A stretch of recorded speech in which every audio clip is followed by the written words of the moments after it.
Hello my dear class 10th ICSE students. आज के video के अंदर हम आपके 8 नंबर करने वाले हैं पक्के। तो 8 मार्क्स का आपके सामने ना वो ट्रांसफॉर्मेशन ऑफ सेंटेंसेस के टॉपिक से क्वेश्चंस आते हैं, जहां पर क्वेश्चंस होते हैं बिगिन विद, राइट, या फिर आपको क्वेश्चंस देखने को मिलेंगे join the sentence without using and, but या सो।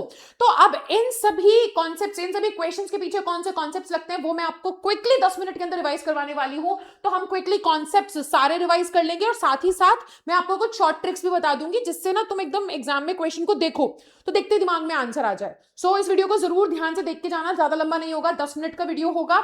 17th को आपका एग्जाम है, तो उससे पहले जल्दी जल्दी रिवीजन हो जाना चाहिए, राइट। तो करते हैं शुरू। सबसे पहले आता है हमारे सामने बेटा इंस्टेड ऑफ बट। देखो, अगर ना कोई भी ऐसा सेंटेंस आपको नजर आ रहा है जहां पर आप सेंटेंस के अंदर अगर देख रहे हो, आपको समझ में आ रहा है कि यहां पर बट यूज हो सकता है, तो बट को तो यूज करना नहीं है। तो क्या यूज करोगे? या तो आप वहां पे ऑल दो, ठीक है, दो का इस्तेमाल कर सकते हो। अगर ऑल दो या दो का इस्तेमाल करोगे तो कॉमा यूज होगा।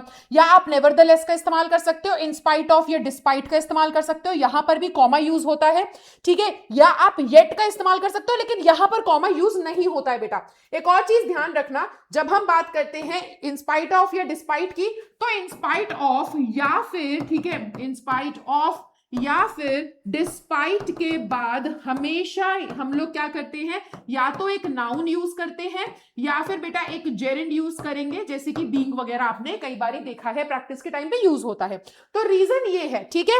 अब यहां पे आ जाओ, एग्जांपल देख लो। अब मेरे सामने क्या लिखा है, he is poor, he is very hard working. गरीब है लेकिन हार्ड वर्किंग है, बट तो यूज कर नहीं सकते, क्या करेंगे, ऑल्दो ही इज पुअर। तो अगर आप ऑल्दो से स्टार्ट कर रहे हो तो आपने ही इज पुअर लिखा, कंबाइन करेंगे सेंटेंस को, बट एक कॉमा यूज होगा बेटा, राइट। दो लगा रहे हो, ऑल्दो की जगह दो लगा दो, मतलब सेम ही मीनिंग रखते हैं ये, हालांकि, ठीक है। तो हालांकि वह गरीब है, फिर आपने कॉमा लगाया है, ही is very hard working. Nevertheless का इस्तेमाल कर रहे हो तो ही इज पुअर, हमेशा ध्यान रखना, फिर यहां पर सेमी कॉलन आना चाहिए, नेवरदलेस फिर एक कॉमा आना चाहिए, ही इज वेरी हार्ड वर्किंग। या इन स्पाइट ऑफ का इस्तेमाल कर रहे हो तो इन स्पाइट ऑफ बीइंग पुअर, मैंने बताया ना, इन स्पाइट ऑफ के बाद जेरेंट फॉर्म आएगी, तो यहां पर आप बीइंग लगा सकते हो। तो इन स्पाइट ऑफ, क्योंकि इज लिखा था ना, ही इज पुअर लिखा है ना, तो फिर आप यहां पर आईएनजी फॉर्म लगा देंगे, in spite of being poor, comma लगाया, he is very hard working. या डिस्पाइट के साथ ऑफ नहीं लगता, बीइंग पुअर, कॉमा लगाया, he is very hard working, ठीक है बेटा। आगे देखो, इंस्टेड ऑफ एंड, अगर एंड यूज नहीं कर सकते तो क्या करेंगे, तो एज वेल एज यूज कर लो, not only but also use कर लो, बिसाइड्स यूज कर लो। बिसाइड्स यूज करोगे तो कॉमा यूज होगा, ठीक है। और बिसाइड्स के साथ भी वही वाला सीन है बेटा, इसके बाद ना आपको बीइंग इस्तेमाल होता हुआ नजर आएगा, ठीक है। चलिए, तो आ जाते हैं यहां पर, रिया इज गुड एट सिंगिंग। रिया गाती भी अच्छा है और रिया डांस भी अच्छा करती है, एंड यूज नहीं कर सकते, तो Riya is good at singing as well as dancing, right. अब not only but also use कर सकते हैं, तो Riya is not only good at singing but also at dancing, ठीक है। ये आपका एक ऑल्टरनेटिव बन सकता है। या besides being good at singing, अब आपने बिसाइड्स लगा दिया कि बिसाइड्स, है ना, being good at singing, comma जरूर आएगा, रिया इज गुड एट डांसिंग। तो ऐसे लिखा जा सकता है, ये आपके ऑल्टरनेटिव्स होंगे बेटा, ठीक है। अगला हमारे पास आता है सो। अगर सो का इस्तेमाल नहीं करेंगे तो क्या कर सकते हैं, देयरफॉर का इस्तेमाल हो सकता है, एज का इस्तेमाल हो सकता है बच्चे, और सिंस का, सिंस यूज करो या एज यूज करो, दोनों के केसेस में कॉमा लगा दीजिएगा, ठीक है। चलिए, तो यहां पर देखो, it was raining so we, it was raining we stayed at indoor, we stayed indoors, right, at नहीं लगेगा, हाँ। तो यहां लिखा है it was raining we stayed indoors, दोनों को कंबाइन करना है, सो नहीं लगा सकते, बट रीजन दे रहे हैं कि बारिश हो रही थी इसलिए हम घर पे थे, तो यहां पर since it was raining, comma लगाया, वी स्टेड इंडोर्स, या as it was raining we stayed indoors. अब इसका एक ऑल्टरनेटिव ये भी होता है कि इट वॉज वी स्टेड, आप उल्टा भी कर सकते हो, ठीक है। पहले ये लिख दिया we stayed indoors since it was raining, तो सिंस अगर बीच में आ जाएगा तब कॉमा मत लगा देना, ठीक है। We stayed indoors as it was raining तब लगा, अगर बीच में आ रहा है ना ये, तब भी कॉमा मत लगाना, बट अगर ये शुरू में आ रहा है सिंस इट वॉज रेनिंग, तब आप फिर वी स्टेड इंडोर्स, तो बीच में कॉमा लगाएंगे। वैसे ही देयरफॉर देख लो, इट वॉज रेनिंग, तो बेटा यहां सेमीकोलन, देयरफॉर फिर कॉमा, वी स्टेड इंडोर्स, ऐसे बनेगा, ठीक है। चलो, अगला आता है नाइदर नॉर वाला केस। नाइदर नॉर वाला केस ना तब यूज होता है जब हमें दोनों ही सेंटेंसेस में कुछ नेगेटिव बोल रहे हैं, ऐसा बोल रहे हैं कि मैं चाय भी नहीं पीती, मैं कॉफी भी नहीं पीती, तब नाइदर नॉर लगा दो, ठीक है ना। मैं घूमने नहीं जाऊंगी, मेरा भाई भी घूमने नहीं जाएगा, तो नाइदर नॉर लगा दो, तो ऐसे केसेस में नाइदर नॉर लग जाता है, ठीक है। जैसे मैरी डॉक्टर नहीं है, मैरी नर्स नहीं है, तो यहां पर Mary is neither a doctor nor a nurse, right.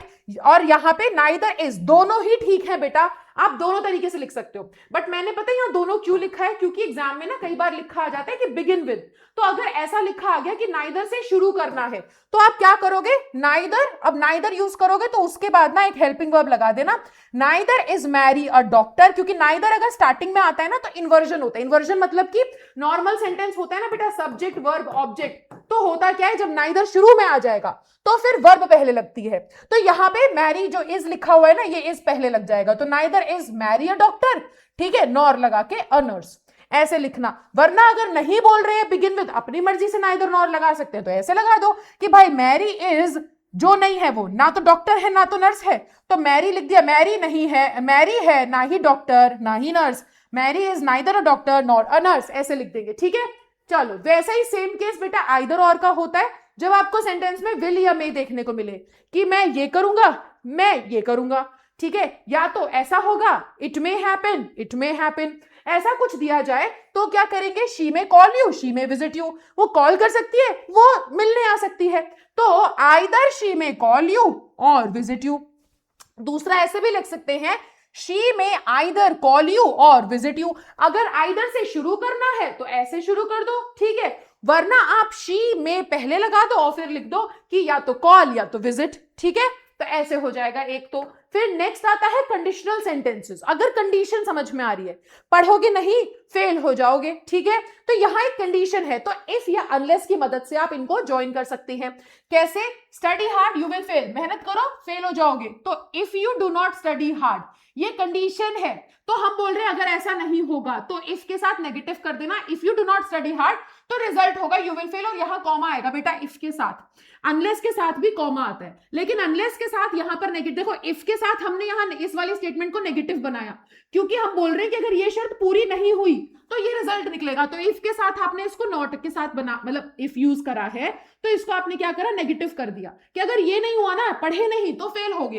But unless में ना आप बेटा यहां पर नेगेटिव नहीं लगाओगे, क्योंकि अनलेस अपने आप मीनिंग देता है जब तक नहीं, तो हम कह रहे हैं कि स्टडी हार्ड जब तक नहीं होगी तब तक फेल हो जाओ, तब फेल हो जाओगे, तो यानी कि जब तक मेहनत नहीं करोगे फेल हो जाओगे। तो यहां पे ध्यान रखना, आप अगर कोई शर्त बोल रहे हो कि अगर ये शर्त पूरी नहीं हुई तो ऐसा हो जाएगा, अगर पढ़ाई नहीं करी तो फेल हो जाओगे, तो यहां पर ना study hard you will fail, जब आप इसको लिखेंगे शर्त बनाएंगे तो इसके साथ इसको नेगेटिव कर देना, ठीक है, और ये तो फिर वैसा का वैसा रहेगा, कॉमा जरूर आएगा, लेकिन अनलेस के साथ कभी नेगेटिव मत कीजिएगा, अनलेस अपने आप नेगेटिव होता है, ठीक है बेटा। चलो अगला आता है टू और टू, टू टू का ना मतलब नेगेटिव होता है, ठीक है, जरूरत से ज्यादा, टू जब हम यूज करते हैं डबल ओ, टू का मतलब होता है नेगेटिव सेंस में यूज होता है टू, ठीक है, तो जैसे she is too weak to stand, जरूरत से ज्यादा कमजोर है खड़े होने के लिए, खड़े भी नहीं हो पा रही है, तो क्या करते हैं, जहां पे ये टू था वहां पे सो लगा दो, शी इज सो वीक। अब क्योंकि बेटा ये क्या था, ये टू जो है ये अपने आप नेगेटिव सेंस रखता है, तो हमने यहां पर एक नेगेटिव वर्ड यूज नहीं करा, लेकिन सो और दैट जब हम लगाते हैं ना तब हम नेगेटिव वर्ड यूज करते हैं, तो she is so weak that she can not stand.